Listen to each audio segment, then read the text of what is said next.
Camaradas, ¿cómo están? Espero que estén muy bien. Bienvenidos a mi canal, Daniel Hoffman. Hoy vamos a aprovechar que hoy es 13 de agosto y vamos a hablar un poco sobre historia y la caída del Imperio Mexica. Así que viene la cortinilla.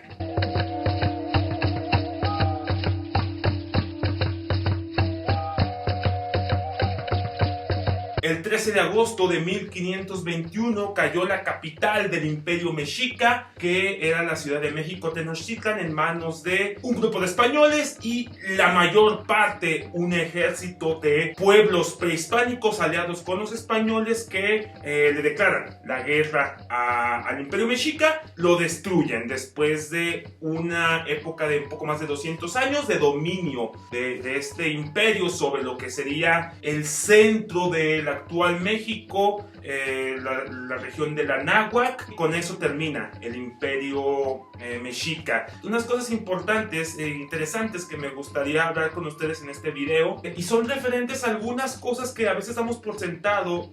Para este video pues estuve documentando un poquito este libro sobre pueblos prehispánicos, las grandes civilizaciones de la América Antigua. Este libro también que habla sobre el pensamiento prehispánico, las razones del mito, de la historia de Tlaxcala. De hecho, en este video voy a mencionar por lo menos unas 4 ideas.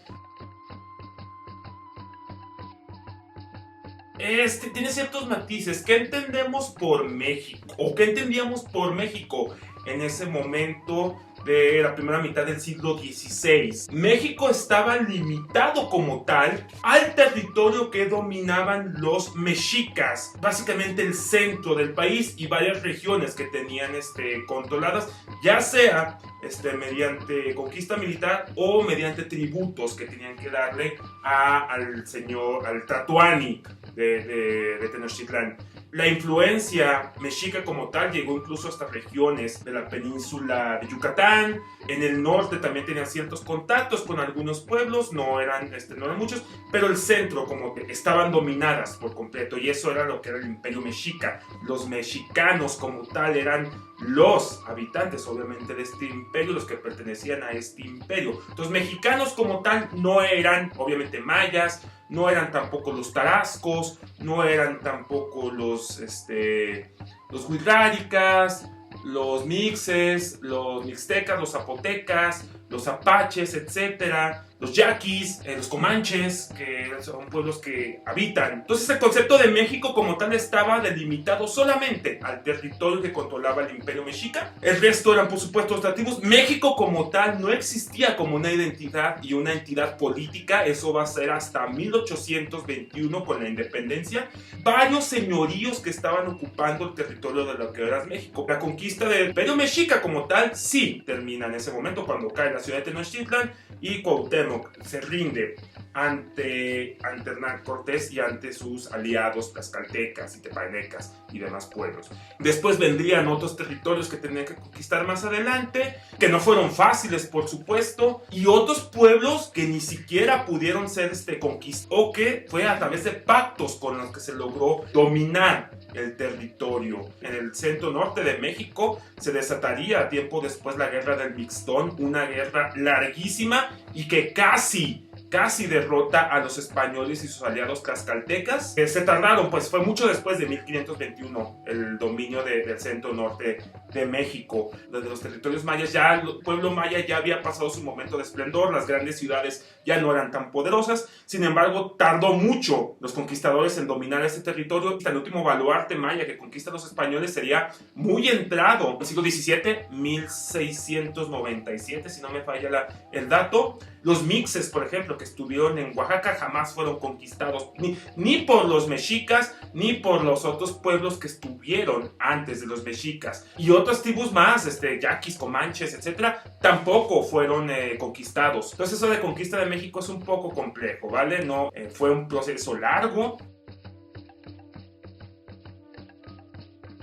sobre los españoles. ¿Realmente eran españoles? ¿Realmente ellos se llamaban españoles? También es debatible. España como tal, como entidad política, el reino de España aún no existía en el momento en el que llega Cortés en 1519 y tampoco en el momento en que él logra la conquista de México Tenochtitlan en 1521. Lo que existía era la monarquía hispánica, y la monarquía hispánica estaba integrada por dos reinos, dos de los tres reinos que estaban en lo que actualmente es España, que sería el reino de Castilla y el reino de Aragón.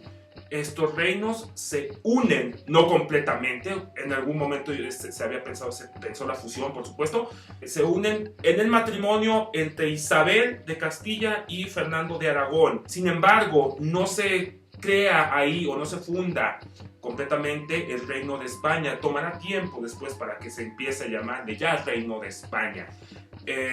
Lo que pasaba aquí era que por matrimonio Isabel, que era reina de Castilla, se convertía en reina consorte de Aragón, lo cual no significa que ella asumiera todos los poderes como tal.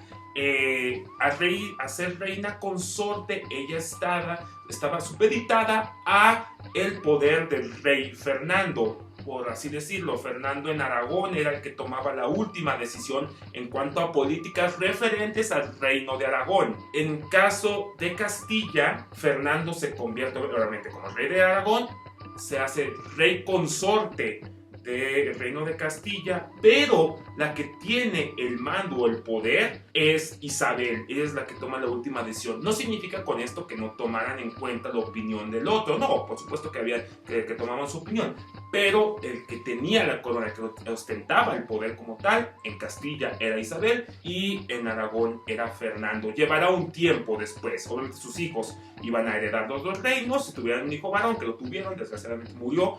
El otro reino, el reino de Navarra, no se uniría a la corona hispánica hasta tiempo después. Personas que vinieron de lo que ahora es España, en su mayoría eran personajes que venían de Andalucía y a la mayoría eran castellanos. Los aragoneses sí vinieron, pero eran muy pocos, porque Aragón ya arrastraba una crisis económica y social que venía desde la época de la peste negra, porque la peste negra arrasó a lo lindo todo lo que fue la península, bueno, toda Europa por supuesto, pero la península ibérica por supuesto que también. Aragón despobló gran parte de sus territorios. Barcelona como tal quedó muy despoblada. Lo que hacen los reyes castellanos es enviar población castellana a vivir a Aragón, y eso también nos explica cómo es que la lengua castellana comenzó a imponerse sobre el aragonés, sobre el navarro, sobre el leonés, y sobre el gallego y demás lenguas que después quedarían supeditadas a lo que conocemos ahora como el español, que es el castellano. De hecho, los pueblos prehispánicos los ubicaban como los Castilla. Es falso, está mal infundada esta idea de que los tlaxcaltecas fueron traidores. Para que haya una traición se necesita previamente declaración, por así decirlo, de fidelidad o de lealtad. En ningún momento los señoríos que componían el Tlaxcala, que podemos llamar incluso Confederación de Tlaxcala, en ningún momento hicieron un pacto de alianza con los mexicas, y tampoco hubo un juramento de fidelidad y lealtad hacia el Tlatoani mexica, jamás. Eran enemigos declarados ambos pueblos. De incluso los tlaxcaltecas como tal estaban bloqueados, sufrían un bloqueo económico por parte de los mexicas. No se llamaba bloqueo económico, obviamente tenía otras palabras, pero en teoría, pues para entenderlo en nuestro momento y en el momento que vivimos, era una especie de bloqueo económico. No tenían acceso a muchísimos productos, entre ellos la sal. Existían las guerras floridas entre los tlaxcaltecas y los mexicas, pero estas no significa que hubiera una alianza o que hubiera una fidelidad como tal. Estas guerras estaban justificadas porque ambos pueblos necesitaban prisioneros para hacer sacrificios a sus dioses, y se hacían periódicamente, pero en ningún momento hay una alianza como tal. Es un acuerdo simplemente que se tiene. Por lo tanto, decir que los tlaxcaltecas son traidores a los mexicas y en este caso a México y a los mexicanos es completamente falso. No hay un juramento de fidelidad. No pueden ser traidores a México porque México como tal, como entidad política, no existía. Las alianzas que hacen los tlaxcaltecas y que hacen otros pueblos no son. Está pensada en la idea de romper, de desbaratar completamente el sistema imperial que tienen los mexicas, en destruir las formas en las que ellos dominaban a los demás pueblos, y encuentran en los españoles una forma para poder acabar con estos enemigos. Cortés es muy hábil en este sentido, se da cuenta de cómo es la política en los señoríos prehispánicos y aprovecha eso para buscar aliados y acabar con este imperio mexica. Si hubieran estado los españoles solos sin ayuda, hubieran caído, hubieran sido derrotados fácilmente por los pueblos, por los ejércitos de Tlatoani y Moctezuma y del imperio mexica. Eso no significa que no hubiera existido conquista. Seguramente la corona, la monarquía hispánica hubiera intentado nuevas incursiones con más hombres y más, y tarde o temprano seguramente hubiera caído el imperio mexica o hubieran sido conquistados los demás pueblos. Y si no fueron los españoles, los portugueses estaban viendo ahí, aunque allí estaba el Tratado de Tordesillas, el cual les impedía que se movieran, y ahí estaban pues las otras potencias europeas que estaban ansiosas. Entonces quizá era cuestión de tiempo. Esto ya es especulación. El hecho de que se hable de la conquista, bueno, que lo están lo están utilizando actualmente como elemento de resistencia indígena, lo cual a mí me agrada ese término, no implica pues culpar o responsabilizar a los europeos actuales por los actos que hicieron sus antepasados. El español actual, hombre o mujer, no tiene la culpa de lo que ocurrió. Desde mi punto de vista, si lo comparten ya es diferente. No es obligar a un español actual a que se disculpe por lo que ocurrió. Eso no sería, no ayuda de nada. Lo que sí sería importante es pedirles que no minimicen, sobre todo, y que no nieguen que es peor lo que ocurrió durante la conquista. Porque es verdad que estaban las leyes de las Indias, es verdad que dentro de estos documentos se protegía al indígena y se le excluía del esclavismo, pero el esclavismo de todas maneras existió. Este pensamiento que tenían hasta algunas cortes de obedézcase pero no se aplique, era precisamente eso. En las leyes podía estar todo muy bien, pero en la práctica no existe eso. Por supuesto que hubo esclavismo. No tenían en las leyes ese tipo de esclavos, pero eran esclavos completamente. Había esclavismo, hubo un saqueo completo de las riquezas, hubo un genocidio como tal. En parte ese genocidio es por las enfermedades que llegaron, pero lo hubo como tal.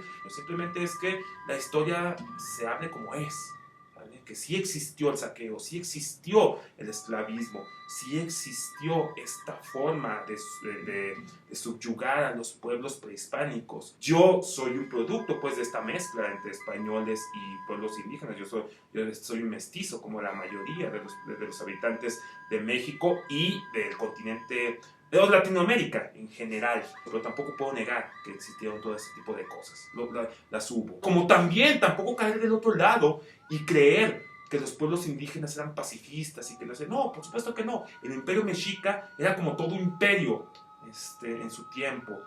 Tenía sus lógicas de conquista, sus lógicas de expansión, sus lógicas militaristas. Eso es claro. Los pueblos indígenas que se alían con Cortés y con estos castellanos, otro elemento que también hay que dejar en claro, cultura como tal, estos pensamientos de que el español trajo la cultura, está completamente errado. Y no lo dicen todos los españoles, hay que dejarlo muy claro. Hay ciertos grupos extremistas que dicen eso, sobre todo extremistas de derecha que hablan eso y que dicen que trajeron la cultura. Falso. Este pensamiento occidental de que la cultura es lo que yo soy y lo que yo no soy, no es cultura, es una tontería completa. Por supuesto que los pueblos prehispánicos tienen sus culturas. Por supuesto que no podemos juzgar los sacrificios humanos desde la perspectiva moral y ética de Occidente. No podemos decir, es que está mal, es que son asesinos. No, porque no estamos entendiendo la lógica de esos pueblos. Los sacrificios humanos no eran simplemente por ser sanguinarios ni nada. Obedecían a una forma de darle un continuo al mundo. Los dioses se alimentaban de sangre. Si tú no alimentas a los dioses en este pensamiento, pues entonces llega el problema en que tal vez el sol ya no va a salir. Y si no hay sol, si no hay lluvias y no hay nada, pues el mundo en el que vives se va para abajo, no hay cosechas, si no hay cosechas no activas la economía, si no hay economía no hay nada, no comes, no vives, punto final. Entonces también hay que ver esa onda, no caer de un lado extremista de decir los españoles solamente nos trajeron mal, etcétera, bla, bla, bla, porque mucho de lo que somos actualmente es una mezcla de esas dos tradiciones, y entenderlo bajo la lógica que tenían esos pueblos y no desde nuestros preceptos morales y éticos que tenemos como occidentalizados. Eso era todo lo que les quería decir, camaradas. Espero activar el canal un poco más seguido. Quise aprovechar esta fecha importante. Nada más les recuerdo, suscríbanse, activen la campanita, compartan el video si les gustó, pásenselo a alguien que sepan que le gusta historia, que le gusta cosas de los pueblos prehispánicos, etc. Y dejen sus comentarios de ahí, de la platicada y el debate sobre esto. Bienvenidos también a otros puntos de vista. Eso es todo. Nos vemos en el próximo video, camaradas.